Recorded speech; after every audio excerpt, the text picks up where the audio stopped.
Welcome to the Killer Author Club. 3 best-selling authors talking about killing, of the fictional kind, with the best thriller and suspense authors in the business. Killer conversations, killer cocktails, and killer guests, with your hosts, Kimberly Bell, Heather Gutenkopf, and Kara Ruda. This is the Killer Author Club.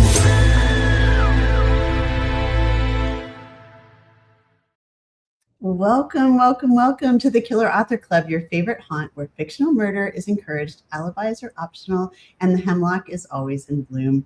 Before we officially welcome tonight's special guest into the club, it's time for Killer Instinct. So Noelle, no overthinking, no map, no compass, no survival gear, just answers, short and sweet and deadly. Coffee or tea? Coffee. Sunrise or sunset? Sunset. Mountains or the beach? Mountains. Tent or luxury cabin? Oh, luxury cabin. GPS or paper map? GPS for sure. Bear or mountain lion? Bear. Running shoes or hiking boots? Hiking boots. City lights or complete wilderness? Complete wilderness. Oh. True crime documentary or horror movie? True crime documentary. Right at dawn or right after dark? Right at dawn, even though I don't want to. And plotter or pantser? Pantser. Okay. Yeah, we love pantsers. Well, I love pantsers. Okay, Noelle, you survived the first test, but wait till you see what else we have in store for you. I am Killer Kara Ruda.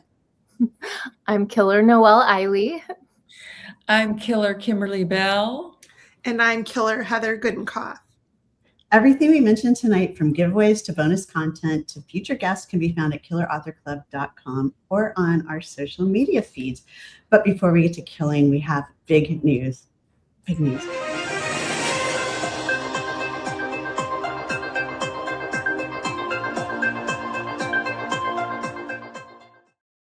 I love that. Okay, in case you missed it, the cover for Take Back the Night is here, and People Magazine helped us shout out the news. This book has been a long time in the making, late night brainstorming sessions, countless Zoom calls, and the 3 of us trying to out-twist each other. We can't wait for you to meet Meg, Ren, and Leah and discover why some secrets refuse to stay buried. Plus, stay tuned for how to order to win a signed bookplate and exclusive limited edition swag coming up later in the show. In the meantime, Kimberly, would you do the honors and introduce our killer guest? I would love to. So tonight's guest is a daring and adventurous killer. Noelle Ihli is the internationally best-selling Bram Stoker Award-longlisted author of thrillers, including Ask for Andrea, Gray After Dark, and Run on Red. A member of the International Thriller Writers Association and Horror Writers Association. She lives with her family in Idaho and can be found online at noellewihli.com. Noelle, welcome to the Killer Author Club Hot Seat. Thank you. I'm so happy to be here with you all. We're so excited to talk to you about Gray After Dark. Y'all, this book is so intense. Noelle, can you tell us a little bit about what the book is about, why readers should clear space on their beach bags for Gray After Dark? Yeah, absolutely. Gray After Dark is a survival thriller that's inspired by real events. It's about a young woman named Miley who is working in the Frank Church Wilderness at a guest ranch for the summer. And she is an Olympic hopeful who is also training to be in the sport of biathlon. And Miley is going on a training run when she is abducted by 2 men. They're remote off-grid preppers who think that they're going to take her as a wife. And this sounds unbelievable, but it really is inspired by a true story of Carrie Swenson, who was likewise an Olympic athlete who was abducted and went through a harrowing ordeal. So Carrie's story is her own, mine is a fictionalized version, of course, but it's things do get worse from there, and it's a fast-paced survival thriller that that has its roots in true crime. Oh my gosh, it was so good. Okay, So so scary. I have tons of questions. I know you guys out there have tons of questions, so drop them in the comments and we will be scouring them for some good ones throughout the show. But first, Heather, what are we drinking? Oh, tonight's drink is spiked sparkling water. So, Noelle, can you please tell us why you've chosen this as your preferred drink for tonight? Well, it's got a little bit of sweet, it's got some effervescence, and it's got just a little bit of a kick to it that you don't expect. It goes down smooth, but before you know it, your heart's pumping just a little bit. And Did that say whipped cream vodka? yeah, Is that a thing? it's a thing. It's really good. That sounds delicious. Yeah. I've never How heard did I that. not know about this? It'll change your life.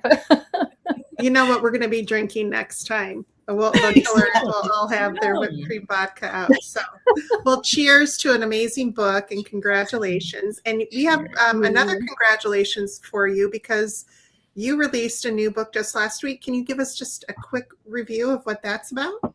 I did. Yeah, thank you. It's another survival thriller. This one takes place on Whitewater Rapids in Idaho. And it's, I like to tell people, it's like the River Wild, if you remember that 80s movie, meets The Night Stalker.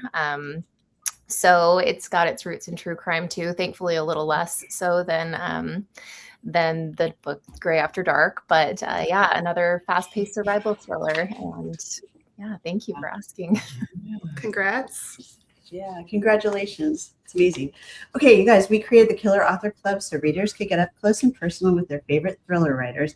Upcoming lineup is stacked with killers: Gillian McAllister, Charles Donnelly, Eric LaSalle, Tess Gerritsen, and so many more. But tonight, it's all about Gray After Dark. And here's what early readers had to say. Author Faith Gardner says, Noelle has established herself as the queen of the survival thriller, and Gray After Dark is her best work yet. Author Caleb Stevens calls it a no-holds-barred gut punch of a book that had me gritting my teeth as I read. And Savvy Reed says it had me biting my nails from start to finish in the best kind of way. The clues have led us here. Now it's time to question the mastermind behind it all. It's time for tonight's killer question. So, Noelle, where do you kill? Okay, I kill it in the airport. Anybody who is listening to YouTube, watching TikTok without headphones, it brings up those killer instincts. So we're going to go with the airport. Love I that. love that answer. It's a I great will place. join you in the killing spree. Thank you. Yeah. There's a lot to want to kill there. Yeah, absolutely. I like it. Oh my gosh. All right. So Gray After Dark opens with an absolutely terrifying premise, but it also feels incredibly plausible since it's based on a true story. What was the real life spark? Like, what drew you to this story aside from the fact that it actually happened? And what made you think I have to write this book? Oh gosh. I listen to a lot of true crime podcasts. I consume a very steady diet of all things, documentaries about true crime, all the things that make me have a hard time falling asleep at night and play into my fears. And, you know, there's a lot of scary stories out there and a lot of things that I'm like, oh my gosh, that actually happened. But when I hear a story like Carrie's story that, I hadn't known about before, especially if it happened pre-internet, then a lot of times I like to think, could this still happen in modern times? Or like more people need to know about this unbelievable thing that happened. Like I love to point readers back to the real stories at the end of any book I write that was loosely inspired by true events. And when I heard that one, the protagonist, her in real life, her courage and just the absolute hell that she went through, but also her grit and just those threads of humanity, they're so powerful in the real story. I knew I wanted to bring those out in my protagonist too. So it was such a wild story, but then it was just her grit and her courage too that really called me to it and made me realize I needed to write something that paid homage to it. Well, and you did a great job. I mean, I think that's what's so gripping about this, like when you read on the back cover that it's based on a true story, and then just the way that you bring the characters to life in such a realistic way. You're just all of a sudden you're there, and gosh, yeah. Anyway, great job. Thank you. Thanks. Well, one of the things I loved about the book is that the wilderness isn't just a backdrop for the story. It really becomes a character, an antagonist in the story. How did you approach writing the setting for this story? Is it based on real locations where that you've experienced, where you live? How did you build that part of the story where the setting is actually a character in the story?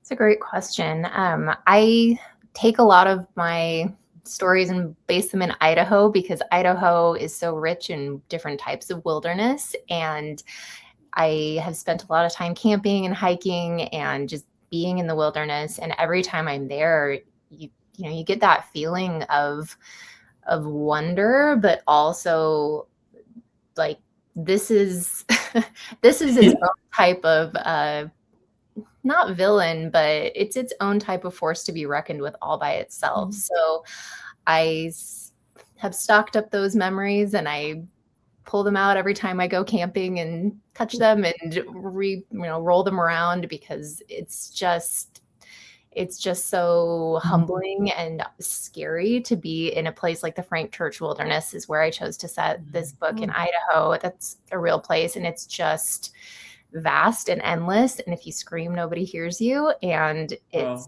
terrifying. It's terrifying and cool. So we went backpacking there a few years ago and never forgotten what it feels like to be that much alone. Wow.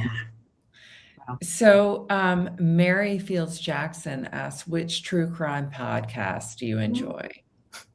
I will always give a shout out to my favorite Murder. They are hilarious women, and they also are so careful with their stories where I feel like they really are sensitive and do justice to the survivors and victims that they talk about in a really respectful way, in addition to telling some really fascinating and captivating stories. What's it called? Murder? My Favorite Murder. My Favorite Murder. Okay. Okay. And Melissa, oops. Oh, no. That's the wrong one. Yes, we can get a cocktail recipe book. Actually, it's on our website.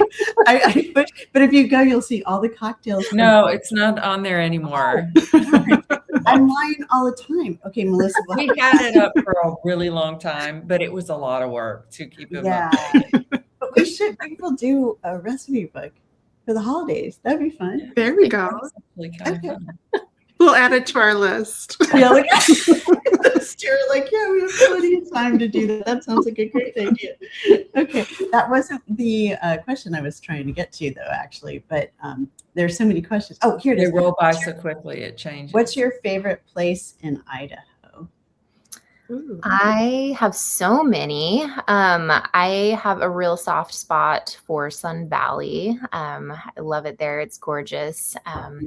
But there's lots of places in Boise where I live, little nature spots along the river and then the foothills that I love to go more regularly. So lots of little secret hiking trails in Boise. Sounds like a beautiful state. Yeah, absolutely. Okay, your pacing is relentless. Readers tell themselves they're going to read one more chapter and suddenly it's 2 a.m. When you're writing the story, how conscious are you of controlling the reader's breathing, so to speak?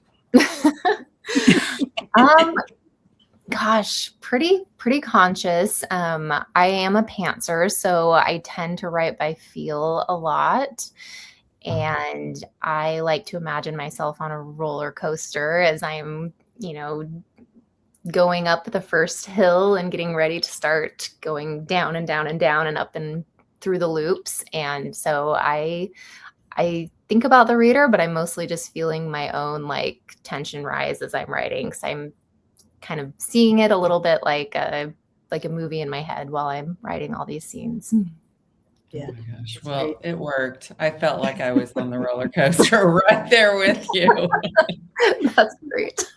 So I know you are beloved on Book Talk on TikTok, and I spend entirely too much time over there.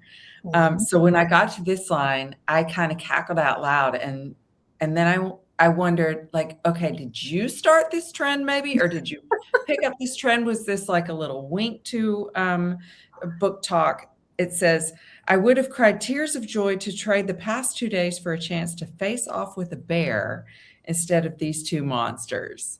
Because did you see that trend, or I did you So start the trend? no, I don't think I started the trend. I definitely didn't start it, but I did get a real kick out of that trend because the book came first, and then the trend cropped up. Man Oh, versus you sparked So you it. had already written that line? Yes, I had. So people So for started our sending viewers So who tell don't, everybody what the trend is in Yes. case nobody knows what we're talking Yeah, about. if you were in the woods, if you're a woman alone, would you rather come across a man or a bear? And it was a big debate of, I choose the bear. Most women would choose the bear. Unsurprisingly, I think. Well, I definitely Definitely. would have chosen the bear in this story. Oh my gosh. so scary. I cackled out loud at that because I knew your TikTok history, I guess. And so I was like, oh, I wonder if she started that. Let's just say I did. I don't think I did, but let's just say that. Maybe You are Yeah, now, always an idea in credit, your I mind. think. yeah, you are now credited with that. Yes. So without giving away any spoilers, it just feels like in the book there's so many moments where instinct takes over and becomes more important. I'm sorry, that's so funny. Cohen would still choose the bear. Smart man. Mhm. So where instinct really becomes more important than logic, what research did you do as you wrote the book? Anything about delving into the human mind that helped you along the way? Yeah, when I am not watching or reading true crime, I love reading about psychology. And that's one of the things that's been really fascinating to me is that we all kind of have a little black box in our head that wants to keep us safe, and our limbic system wants to keep us safe. And it will absolutely override what we think of as our rational brain if it's a matter of life or death. And that instinct takes over and tries to get us out alive. So I've always been so fascinated by that phenomenon in survivor stories. And it's, our brain's just trying to keep us safe. And that happens a lot in this book. Yeah, exactly right. Amazing. So were there moments while you were writing Miley or Raina that surprised you when one of the characters became stronger than you originally intended, or they did something that surprised you? Yeah, I know a lot of authors have that experience where a character takes over a little bit and becomes a little more like I fell in love with Mary a little more than I expected to as I was writing her. I started off a little bit upset with her, same as Miley does, but I I like to write the first draft and let things come through as it does, just that pantsing spirit. And then on the second draft, then I know the characters a little bit better and I can go make things fit the way they should as things pace along. But it's fun to see those characters become three-dimensional and do their own little song and dance I didn't expect. Yeah. I really loved Mary. I thought she was great. I thought she was a really complicated character and understandably so, right? Once you figure out what's happened to her. Absolutely. Yeah, She thank was you. great. So Valerie asks, did you always want to write thrillers, or did you have any other genre you considered? She said, I'm sure you'd be amazing at anything, but we're so grateful you chose thrillers. We are too. Thank you. I mean, I always have a notebook that I keep that I write down ideas, and there's the odd idea for other genres that I've got that I just can't quite let go of. But at the same time, thrillers are really all I read. They're all I love when it comes down to it at the end of the day. So I will probably just keep on writing the thing that I know I love and I know my readers love. So thrillers, I think, are going to put the ring on it forever. Yeah. And they're also fun to write, right? Because you do get caught up in the adventure and the story and the suspense and Yeah, and can you surprise readers in a new way? Because with voracious readers, they're so hard to surprise sometimes. Oh yeah. That's true. And speaking of that, Becky wants to know if you started a new book. Now that you're promoting two right now.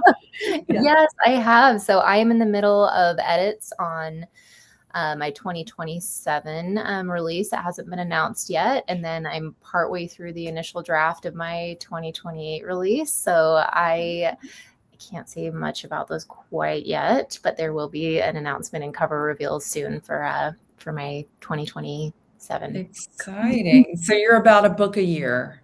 About a book a year is the right pace for me. And then, you're always juggling the edits of one draft and the final proofread of another. And it's while you're promoting another, and yeah, it's all plates in the air. So many. So you managed to suspend or to sustain incredible suspense without relying on gratuitous violence. So can you talk about the difference between writing tension and writing action? And because I think that's, something writers always want to learn about, how to balance that and keep readers involved and on the edge of their seats. Yeah, I think that's a really hard thing to do sometimes.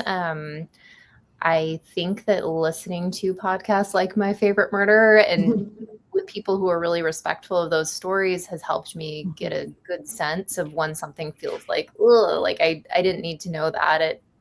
And I don't know exactly what that is. It almost feels like a sixth sense that authors have. And I know that the authors I love, I'll follow them anywhere. I'll read whatever book they write because I know that they'll treat those survivors or victims or whoever is in the book with care, even if it is a really grisly situation. So it feels like a balance to me between not flinching away from something, especially if it's a true story or something that really happened to somebody, and then not wallowing in some of the details that might be really, really sensitive or icky. I'm not sure how to describe it other than that, but then that tension and that sense of dread comes in where something or suspect something that maybe the character doesn't quite understand yet, or you just can feel something bad building with that foreshadowing that's come in through the book and the chapter so far. I think all those things come together, and then being inside the character's head. I love that close third or first person so that you can feel character's own sense of fear or panic about what's happening to them in a really scary situation. Mm-hmm. That's the roller coaster, right? Yeah.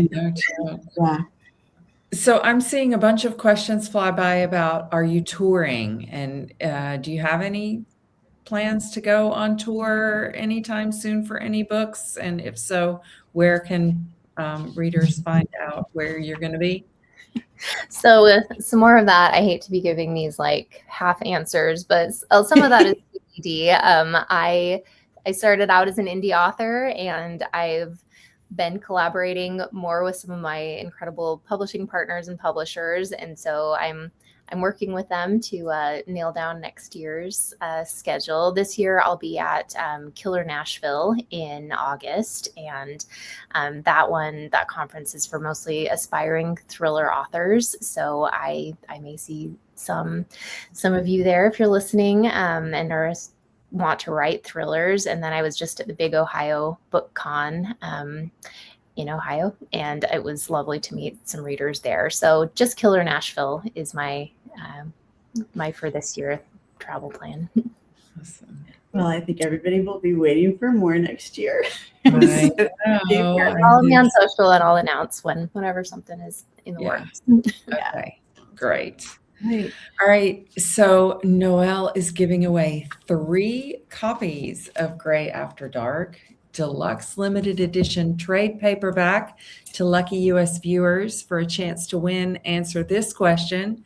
You are gifted the opportunity to go on a wilderness adventure. Oh no. Do you accept or do you decline and stick in civilization? No wrong answers. The bear or the man? I know we should have had that be the question. Yeah, that's right. It'd just be bear. Yeah. Yes. The Killers are big fans of independent booksellers and want to send them all the support. So Noelle has chosen Rediscovered Books in Boise, Idaho. So Noelle, tell us why you love this bookstore so much.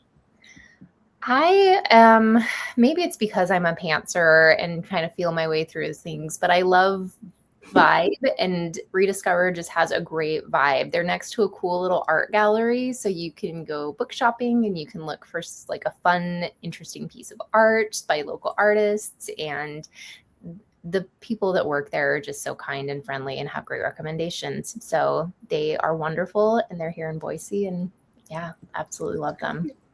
Well, we'll be dropping the link in the comments so you can order Gray After Dark along with any other books on your wish list. All right. And all right, because you spend your days plotting fictional crimes, but every great thriller writer is also an avid reader. Tell us, what book has you canceling your plans so you can read just one more chapter? What's on your bookshelf, Noelle? Oh, there's always something new on my bookshelf. I just started Her Silence by TJ Ashman or ST Ashman. I just said TJ. ST Ashman. And it is fantastic so far. I've seen a lot of buzz about it on Book Talk and the Grams. So I am starting that one. And then I'm also reading Yesteryear. It's not So good. yeah, and it's a little bit of some thriller elements in there. Sure, so I yeah. haven't finished it yet, but It's not really a thriller, but I loved it. Yeah. Oh, it's really, really hard to it's put down. It's so good. Yeah. So good. Yeah. All right. Well, speaking of great books, we have two more fabulous new releases we wanted to celebrate tonight. First up is Killer Vibes by Jack Friday. Author Jack Friday's Wild and Wicked series debut, Killer Vibes, blends sinister Southwestern neo-noir with a cast of schemers, cutthroats, and an unsuspecting sleuth with a fondness for weed and a flexible libido. And we also have Devil Inside by Clay McLeod Chapman. A man who comes back from the dead falls in love with a woman who might be something far worse in Devil Inside. Clay McLeod Chapman's twisted horror romance. Think The Exorcist meets The Dead Romantics. So we have 3 copies of Killer Vibes and 2 copies of Devil Inside to give away to lucky US viewers. Comment if you want in and tell us where you're from. Good luck. And because we're all about shamelessly plugging our own murdery fun, you've already heard we wrote a thriller together, Take Back the Night. You saw the gorgeous cover, and now we are about to sweeten the deal. So for anyone who pre-orders Take Back the Night from any bookseller, your favorite indie, or wherever you get your books, email us the receipt and you are automatically entered to win an exclusive limited edition Killer Author Club beanie. You can't get it anywhere but here. And plus a book plate signed by all 3 of us. Like I said, you can't get this beanie anywhere else. So come on, you know you want one. All the details are at killerauthorclub.com under the pull down menu called Killer Book.